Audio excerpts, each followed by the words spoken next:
We are live with episode 193 of the Start Build Grow Show podcast. We have a really special guest today talking all things to next level your sales teams and presentations and processes. Let's hop into it.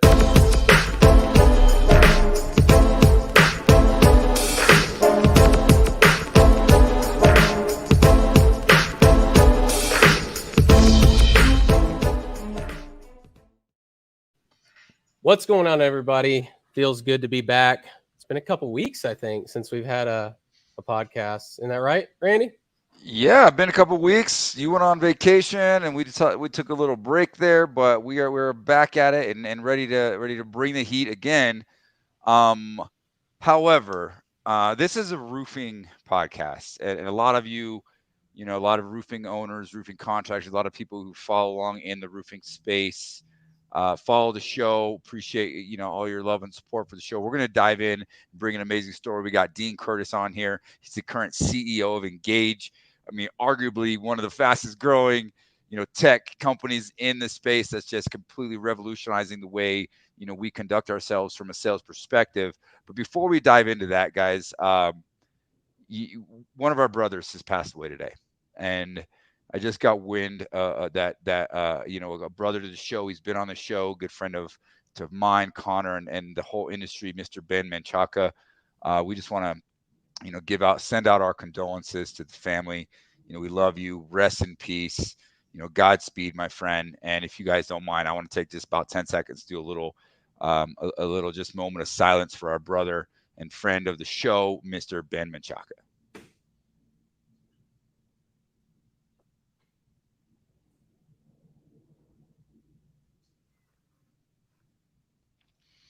All right, guys. So obviously, that's devastating news that literally is just kind of happening as we're going live here.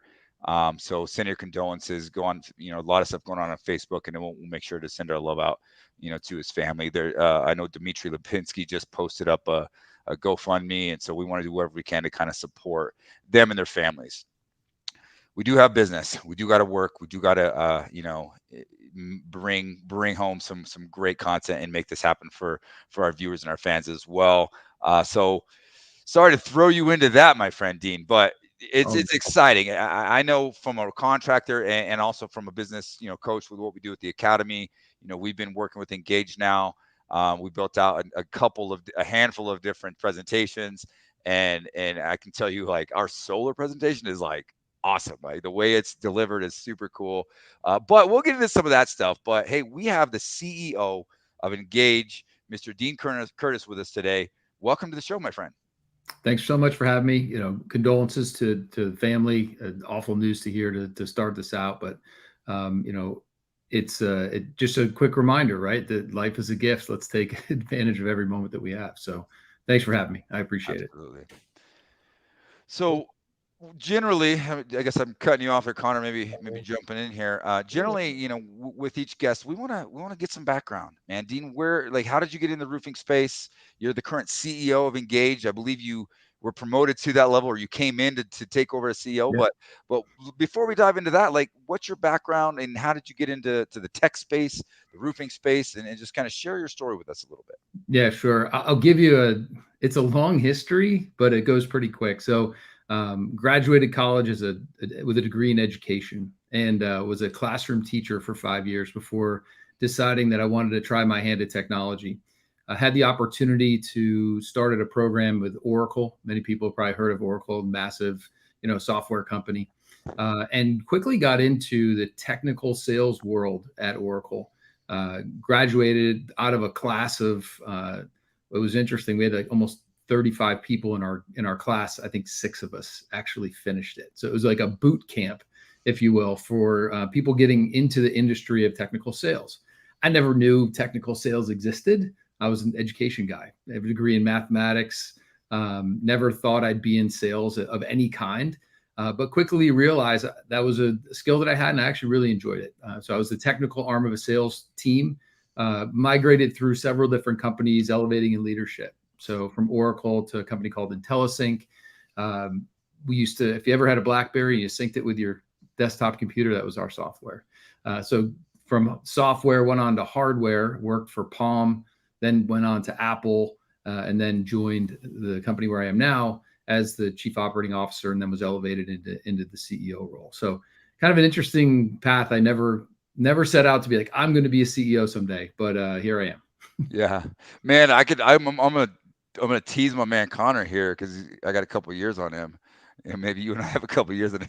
Do you know what a Palm was? Do you know what that BlackBerry Hey, was? I know what that I thing is. remember the BlackBerry with like the little roller ball, and trying to Yeah. figure Right. that thing out. That was like the hotness when when I was just getting my career life started, actually. Yeah, it was going back to Palm. I mean, that was the first handheld digital assistant, right? And a lot of business process started to change on that. Quick story, when I was at Oracle, we were trying to help the California Highway Patrol do driver license lookup on the side of the highway with old, terrible modems.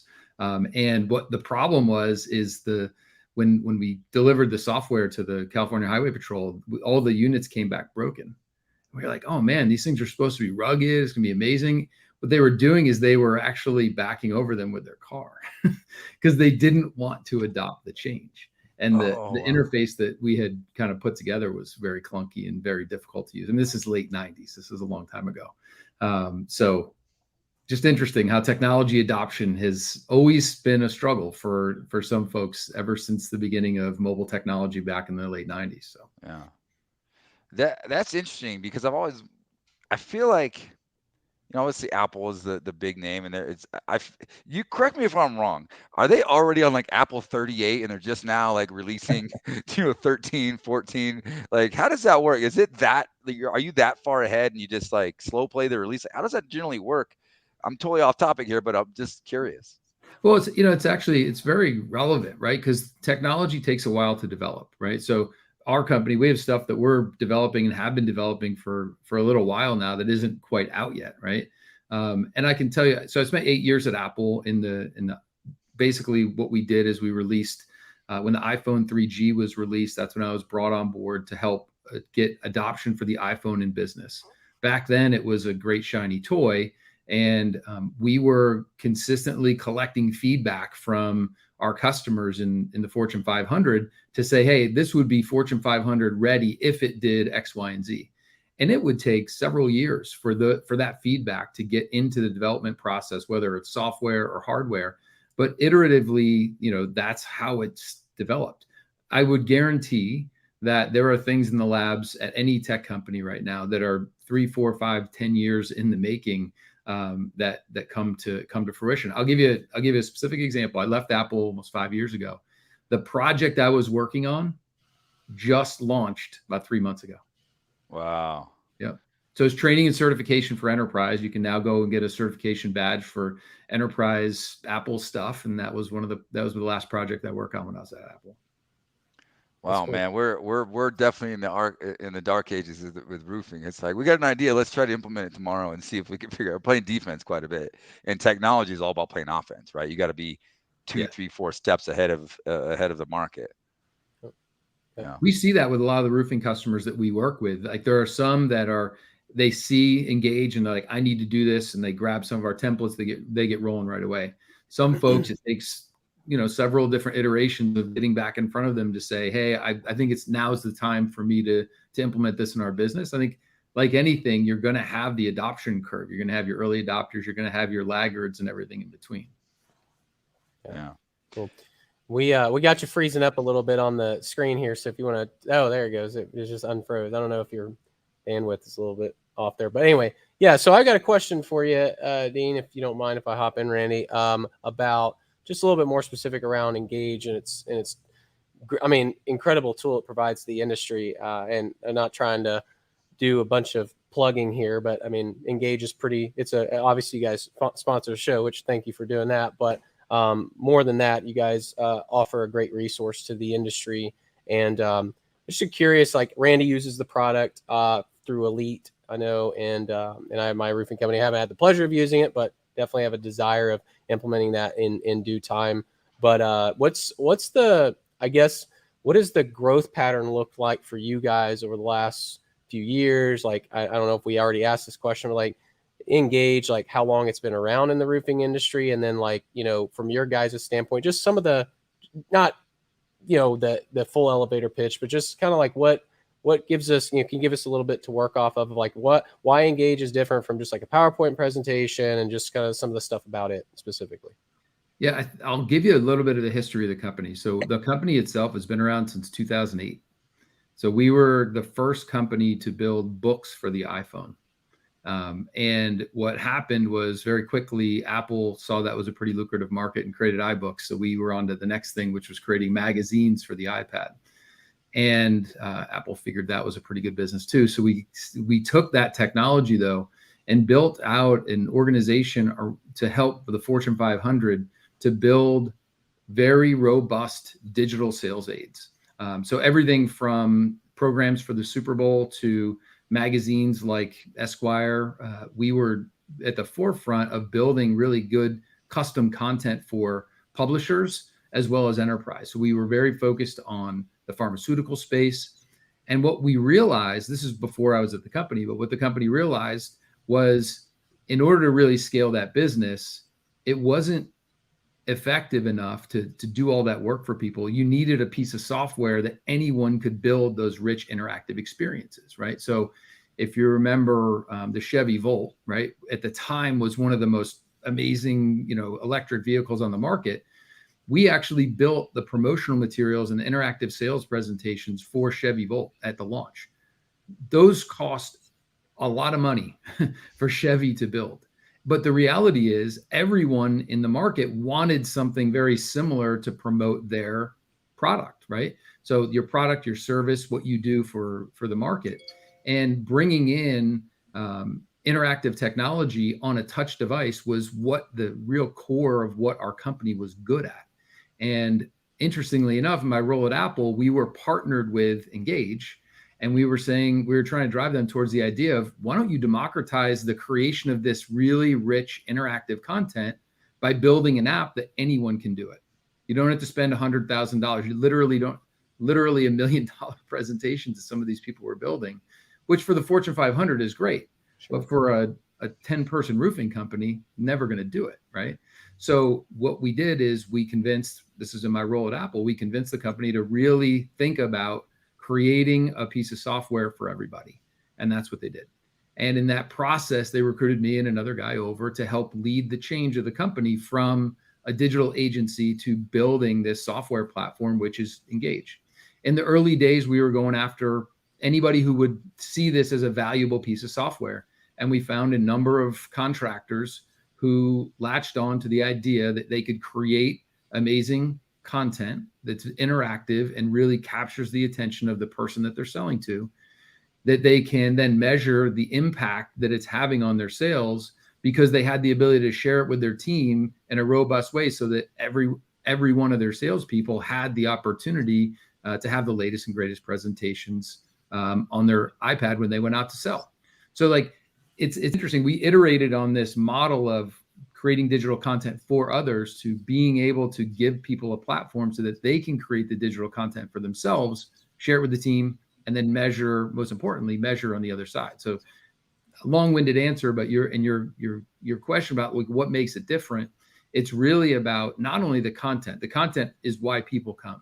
That's why they look at it and they're like, this is totally different. We just built a presentation or helped someone with a presentation. They had 350 slides in their presentation, and we rebuilt it and with them, and our designers helped them get that down to 55 interactive pages that really streamlined their sales process and nailed what they wanted a salesperson to be doing, right? So they come for the presentations, but they stay for the analytics. They understand now that when Connor's out selling and Randy's out selling, who's doing what and how effective they're going to be with that message.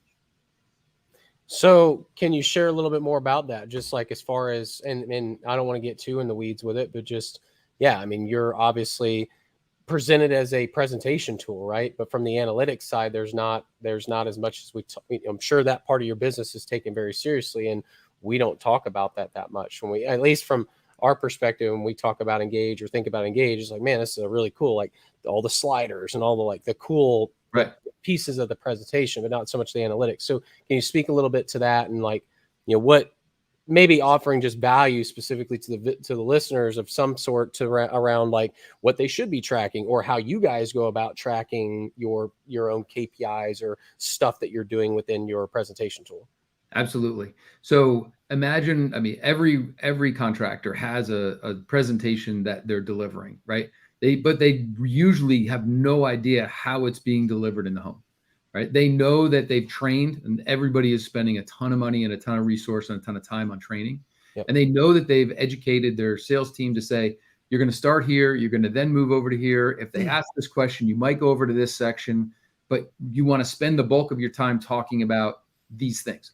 Everybody's process is a little bit different, but the the 6 steps to success, 7 steps to success, whatever happens to be, there's usually something about the company. There's usually something about the process that they go through, something obviously about the products that are being installed, maybe something around financing. But what we give people the ability to do is to really know that Connor spent 4 minutes on the financing section and Randy never got to it. We can tell them that so they can go back when they're doing training and not from the perspective of big brother where Connor, you're good, Randy, you're bad. It's, hey, Randy, do you know that if you sold financing, you would be able to get X number of points on the back end of that, whatever deal you have with the financing company? Or we know that when we position financing, our conversion rate is this much higher. And so what we've been able to do is help our customers build out reports so that they can look at the data that they get as a result of people delivering presentations and be able to compare sales rep to sales rep and understand who closes better and who does not, and how they're using the presentation, using things like heat maps, understanding where in the presentation people are spending more time, understanding simply time, session time. Hey, and our presentations can be broken up into pages and sections. So maybe the About Us section never gets hit by some sales reps, but you know that if you really build trust with the customer, the prospect up front to understand we have a history of doing this. This is all the stuff we've ever done. And if they don't touch on that, maybe they don't build that trust. So when they get to the price, they haven't gotten to where they need, or they missed 3 of the price conditioning things that you really talk about in the sales process. We can give people the analytics around that to understand how long people are spending in that section of the in-home presentation. And that's super valuable. That's cool. I mean, to be able to have data like that to coach your team. I mean, we work with a lot of people, like owners, sales managers. They come in like as a sales manager of an owner of a company that's in charge of growing a sales team.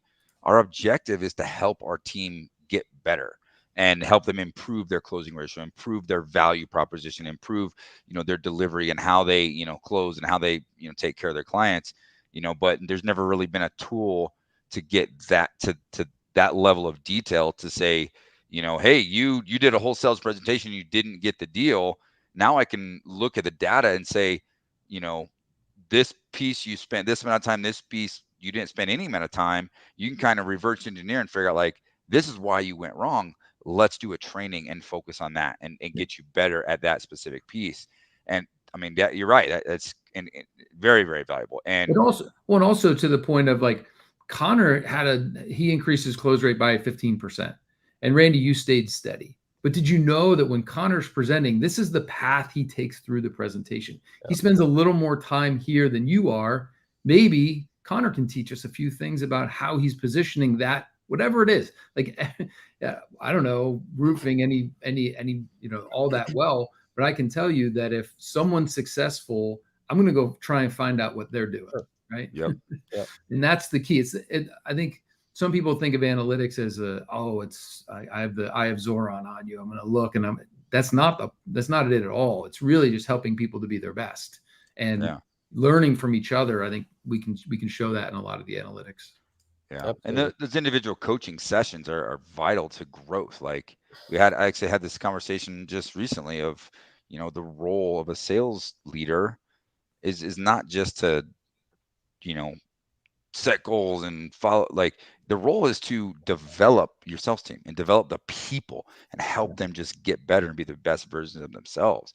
And I think as a leader, entrepreneur, CEO, like that's all of us have that job. And I think a lot of people kind of overlook and don't take that the way they should, because we as leaders need to develop other leaders, and having the right tools and the right, ability to coach them and use like data to help coach, just it changes the game, and it really kind of helps bring, our industry into another level for sure, and into the new a new age of technology. And we're kind of an archaic industry as it is, and some of these sort of things have been happening in large and big business for a long time already. And now we're Absolutely. just trying to, apply this sort of thing without them spending hundreds of thousands of dollars on one presentation, right? That's right. I mean, I think it also Yeah. takes you out of the role of being a people manager to being a people leader, right? When you're leading people, you're helping them become the best version of themselves that they can be. You want somebody to be the best salesperson they can be. You want someone to be the best installer they can be. Well, what are the tools you can implement to make them successful? We think that we provide one of those tools, right? There's tons of them out there. And we want to help you as a leader to get your team up to the highest level of skill that they can, so that they can execute. Because then it's like the high tide rises all boats. We all want to be the best of what we can do, and a lot of times there's tools that help us do that. Yeah.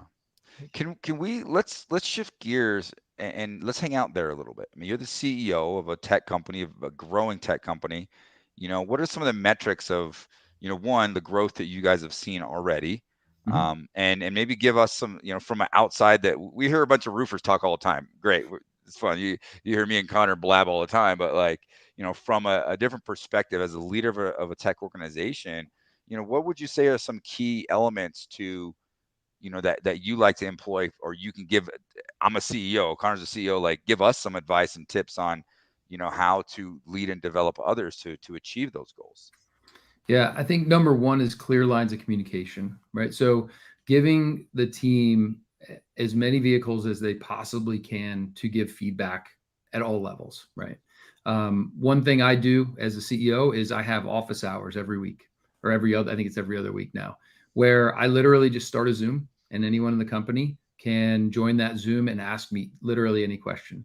It may be a question they're not comfortable asking their team leader, and that's a great indication of maybe we have a breakdown in communication at some level of the organization. It could be something about benefits. It could be something about a policy they wish we would implement. We just rolled out a new vacation policy, right? So I've had a few people drop in and ask me about the new vacation policy. Well, does it cover this, or does it cover that? So one, that just clear lines of communication. So that's one example. We also have a system where we can give communication and feedback to the team. You can do it individually, privately, or you can do it publicly through a shout it out, right? So we do it through a system called Lattice, where you can give public praise to someone and then tie it to our company values.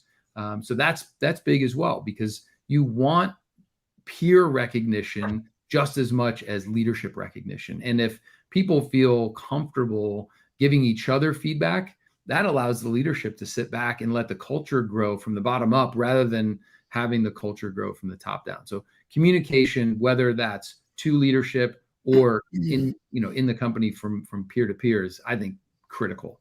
And all of those things, I think, to put a ribbon on it, is culture, right? I think I spend the majority of my time really thinking about the culture of the company and growing the company. And there's metrics that we look at. There's leading and lagging indicators in sales and customer success and the product team that we look at literally every week.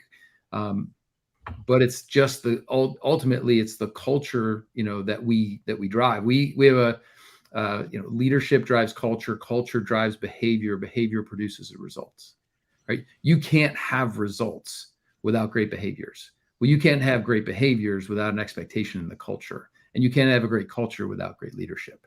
Now, I'm not going to claim the fame of that. That is from a great guy that I study a lot, Brian Kite, where it's just really simple, right? As leaders, we want to set the tone, and then everything flows from there from a culture perspective.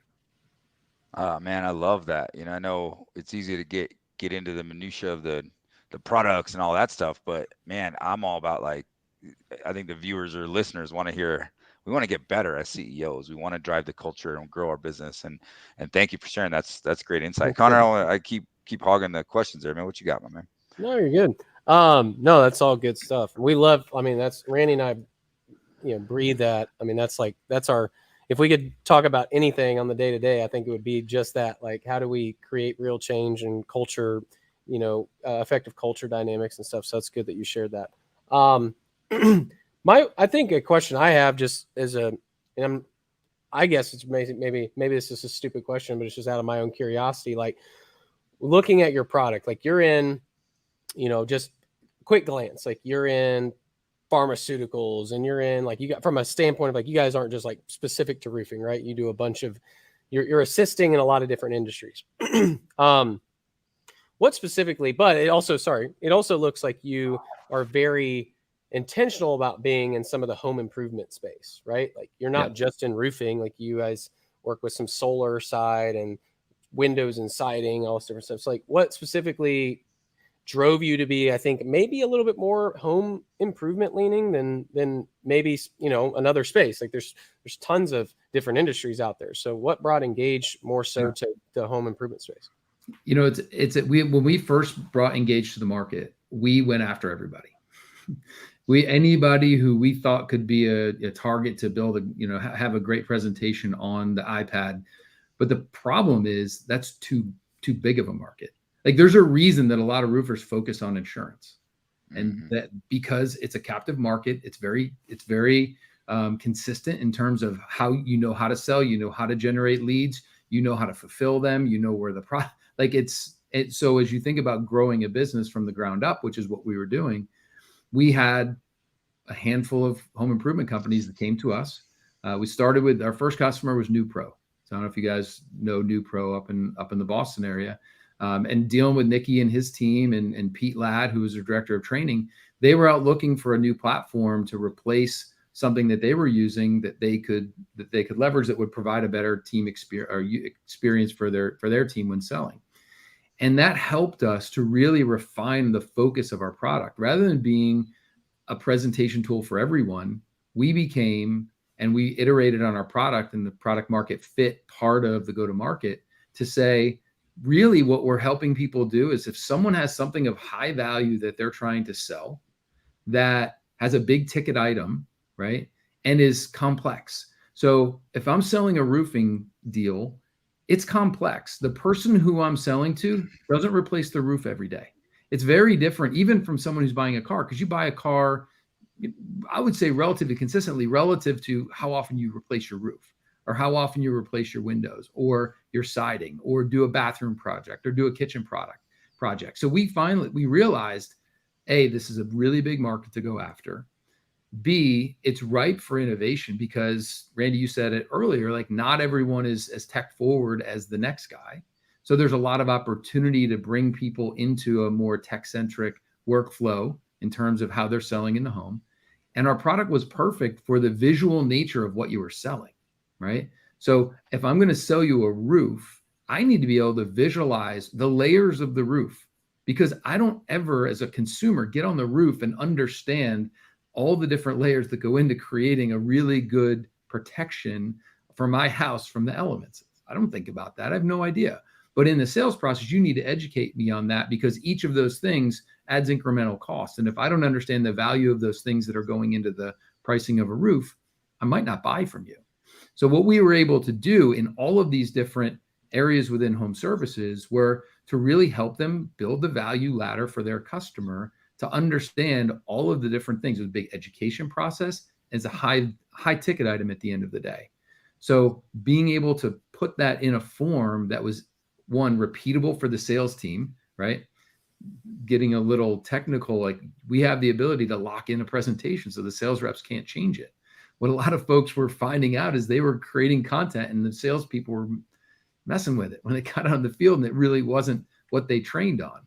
So giving people a tool to do that in home services, we found success. We found that we are helping people really return on the investment they were making in our platform, right? So they were getting higher close rates, they were getting higher deal sizes, and we have great case studies that show anywhere from 3.5% to 2.5% to 12.5% increased close rate. Not like an increase in I'm saying going from 30 to 42.5% close rate as the 12 point increase by 12.5 points. That's huge. And the return is immediate when you think about the cost of what we're doing versus the return that they're getting. So we are helping people really solve that problem. So we just doubled down. We were like, you know what?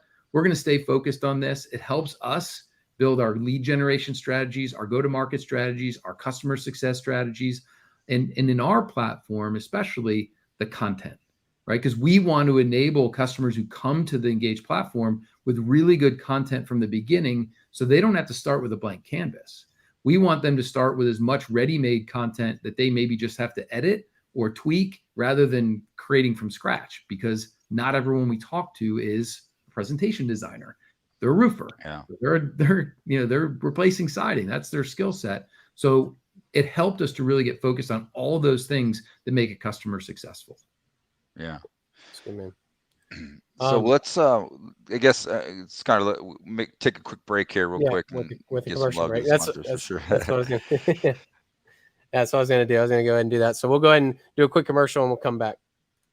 If you aren't using Job Nimbus, you should be. The effects that it's going to have on my personal life, I can see is automation is going to change the way I live. We've been able to eliminate all the paper, all of our paper files, and actually everything is online for us now. Cool. So go check them out, jobnimbus.com. They are a industry-leading CRM for the roofing space. Probably could be done in other industries as well, but check them out, jobnimbus.com. Thank you to Job Nimbus for being an executive partner of the Start, Build, Grow Show and TRA. So just want to give them a quick shout out. So back to the action here. Randy, did you have something or did you, I mean, it's fine if you did. I just didn't want to. Oh, go ahead. Yeah. So, and I love that, like what you just said a few minutes ago about doubling down on that.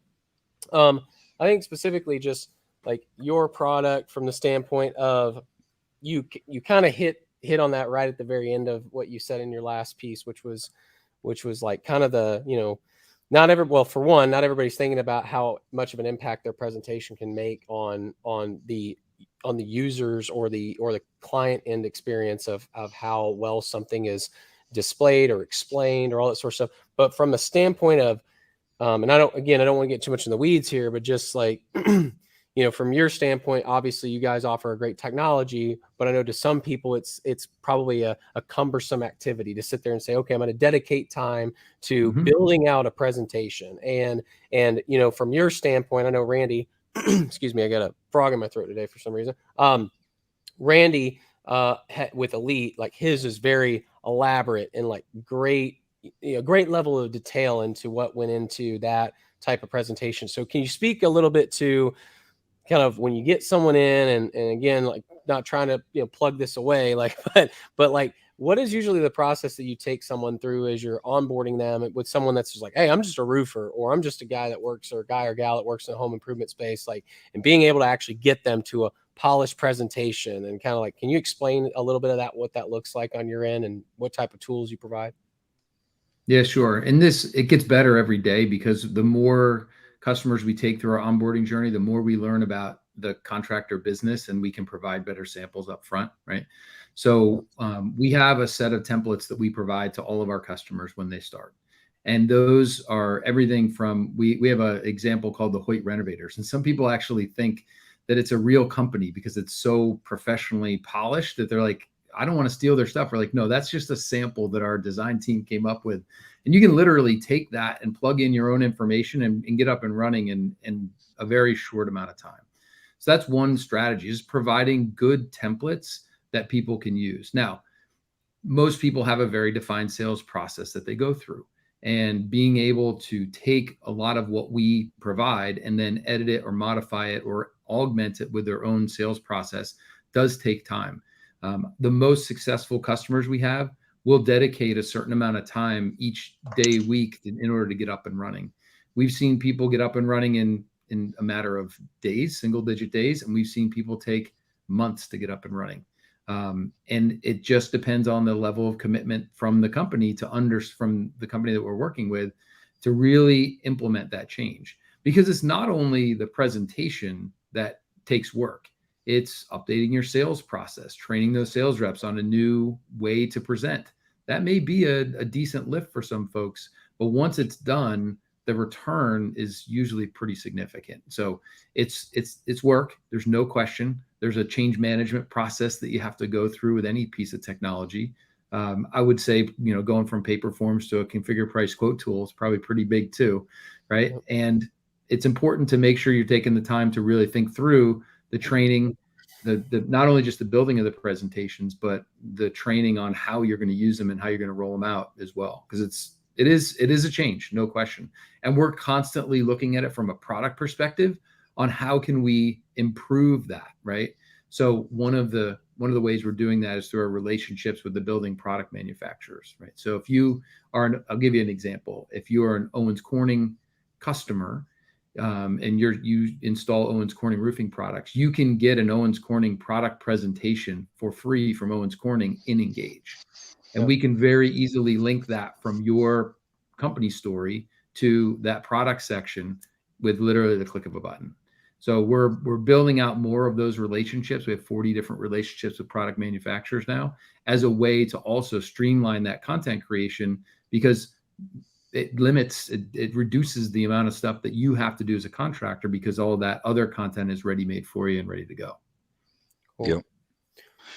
Some of those tools are built in are super cool too, where you're building a roof digitally, like say OC, or even we were able to kind of, we use both, but GAF, OC, and a couple other products there, but we were able to kind of implement that really easily, because we actually, it was kind of cool for us. We had a presentation on slides, and then we just were able to move that over to Ingage and make it way more interactive, and it was like really seamless project.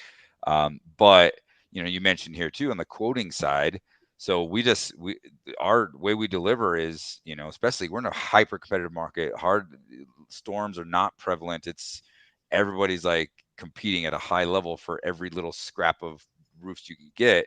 And I believe that the key to that is the combination of a great presentation, and that's interactive, and that's really doing something totally different than anybody'd seen, and then back that up with a great interactive quote like a sumo quote is, that alone, even without like the practice and the coaching and the skill set that we need to focus on, and developing the skill set from a sales person, those two things alone are going to move the needle in the right direction. They're going to help you differentiate yourself and sell more deals, hands down. Yeah, absolutely.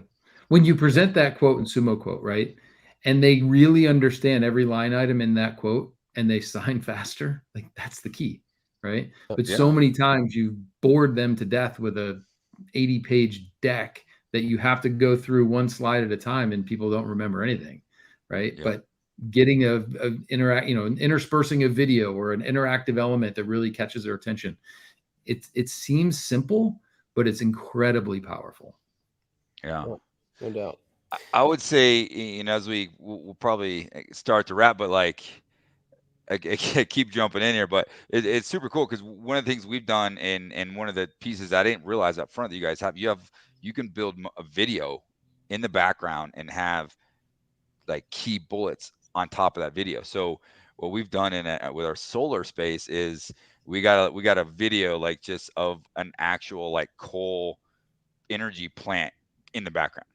So the client is literally watching coal being harvested, and just this nasty like smoke and just this grimy, like, this is what we're doing right now with our energy. And then we're telling them all about like the benefits of solar, and it's super powerful just having that imagery, because you said it, like you can bore someone to death with 40, 50 pages of document or bulleted stuff on a slide deck, but images last much longer for the consumer, and they're going to be a lot more powerful, from a consumer's perspective. So have the ability to have images and have text, as well as what you're articulating and sharing with them. It's completely changing the game on how we deliver presentations, how we sell roofs and sell solar. Yeah, video is known to be far more impactful, right? One, you can understand it far faster than you can read any word, right? So in the past, you would have 10 bullets on a page and no one would read them. But if you have a video that conveys something, it ties to the emotion of the human a lot faster than any word will ever tie to them. And also, that's just how the brain works, right? When you see something move, it creates a much different response, whether it doesn't matter what it is, it creates a much different response in your brain than words on a page. And being able to incorporate video, images, and text in a way that we do really changes the game in terms of getting the attention of the prospect and taking them down that sales flow that you want them to follow. Yeah, super That's cool. awesome, man. Well, I don't mean to butt in here, but and I probably should have done this. We're at minute 40 in this thing. Probably should have done this to kick us off, but I do have a quick little 1-minute video that I figured I'd go ahead and share since we've got that. I don't know if haven't looked at this video, but I did load it in, I think last week or the week before, highlighting a little bit of Ingage. I figure we go ahead and show that so that way maybe a couple of people watching live can kind of see some of that, and then we'll close out here. At Ingage, we believe it's just plain wrong that it's so hard to create, share, and measure presentations that sell. Now, you don't have to be a graphic designer to create professional, polished presentations. Wow customers with interactive features like buttons and inline videos. Use our sample pages to transform the photos and content you already have on hand. Ingage is a cloud-based platform, so your team will always have the latest version of a presentation both on and offline. And with Teams, you have total control over who can access and edit. Empower your sales managers to make informed decisions with rich, built-in analytics to see how long reps spend in each part of a presentation. Then use that information to make every rep your best rep. Close more deals with powerful presentations. Learn more at engage.io.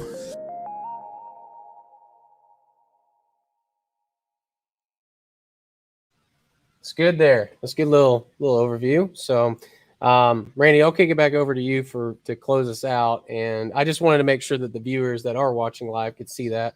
So I think it's a pretty good video, kind of highlighting some of the features and stuff. But anyway, I'll kick it over to Randy and we'll close out here.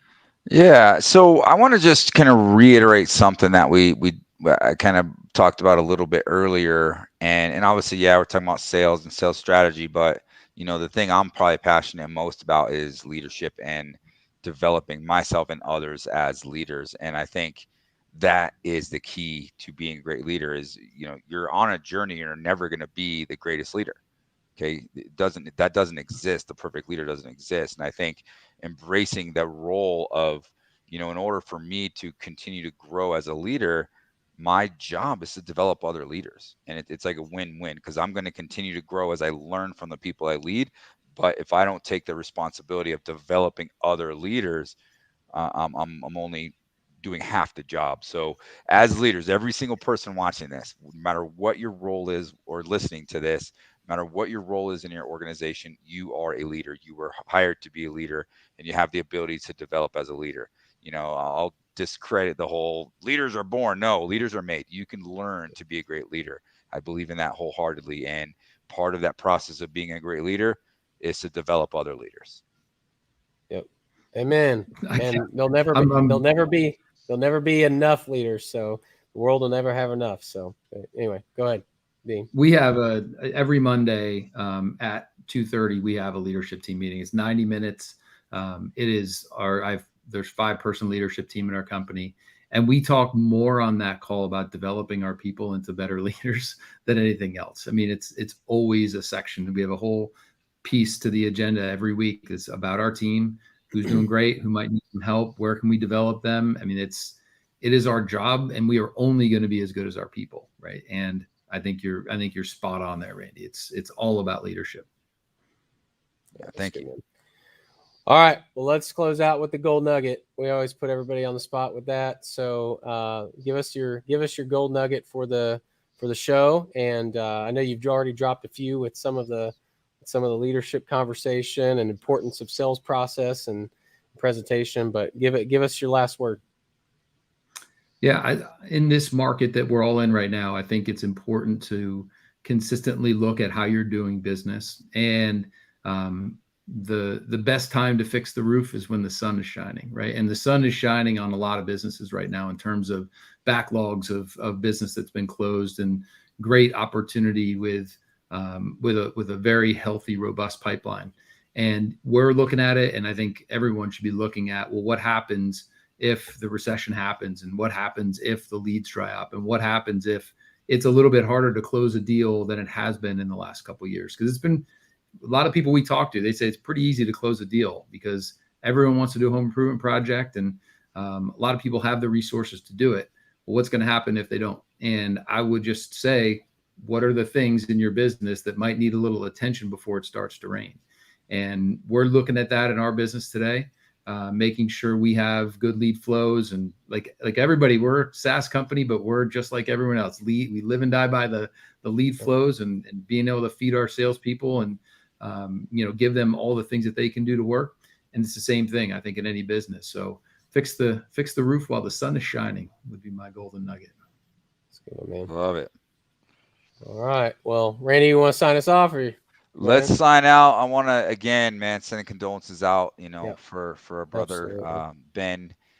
If you guys are listening, you can go back, and I'm going to research what number it is, but we did a podcast with him a little while back, and we'll probably reshare that here on the Facebook page here shortly.